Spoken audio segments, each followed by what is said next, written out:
My recruit course was the first recruit course that came straight off the street, first full recruit course came straight off the street into general duties training.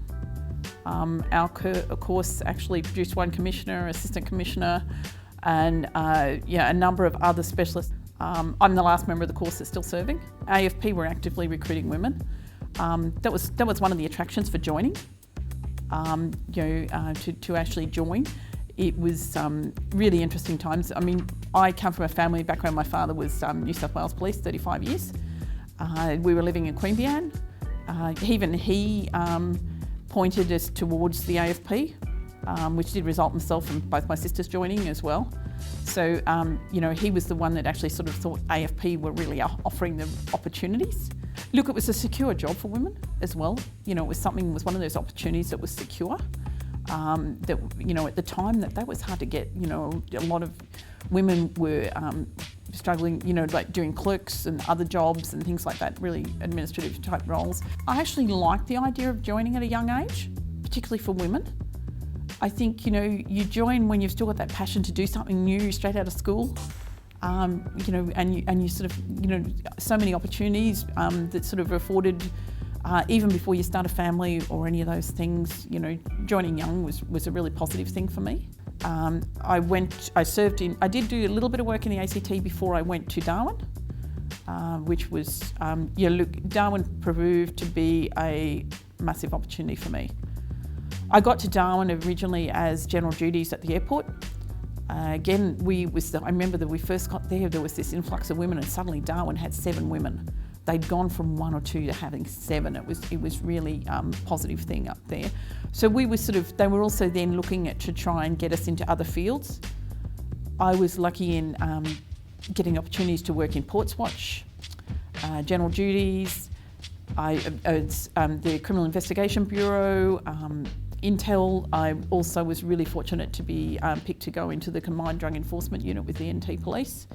I did find out surveillance wasn't really my niche. I didn't hide well. I didn't fit in with the public. I always looked like a police officer. Married while I was in Darwin, and one child before I came back, and sort of then came back to Canberra. After that, my career took a little bit of a different path because that was sort of when I was having family. I ended up with 3 children under 5. So I then sort of was looking for more flexible type work and things like that. I spent a lot of time working with criminal records, but I learnt a lot. I gained a lot, and I was sort of engaged in some really interesting projects in that time, developing the National Police database, and with CrimTrack and others. That was really interesting. So there were still opportunities there, but I did find that for a long time I was working in administrative roles while I was trying to get the flexibility I needed raising a family. My husband was still working with Defence at the time, so he had his own requirements and he travelled a bit. I look at it in a way that I think I rode the wave of change. Look, I'm always grateful to to some of the women that were ahead of me, and I've always worked to try and continue helping other women sort of improving conditions. It has changed, and we've come a long way. Those things now are very much more normalised. It was, and it allowed me to have the perspectives that I actually then supported someone else to actually work overseas remotely. Look, to someone coming in these days, my thing is to really sort of be courageous and step outside your comfort zone. Be prepared to try and get as much experience across different areas that you can. The biggest change, the uniforms. I have to say, the uniforms.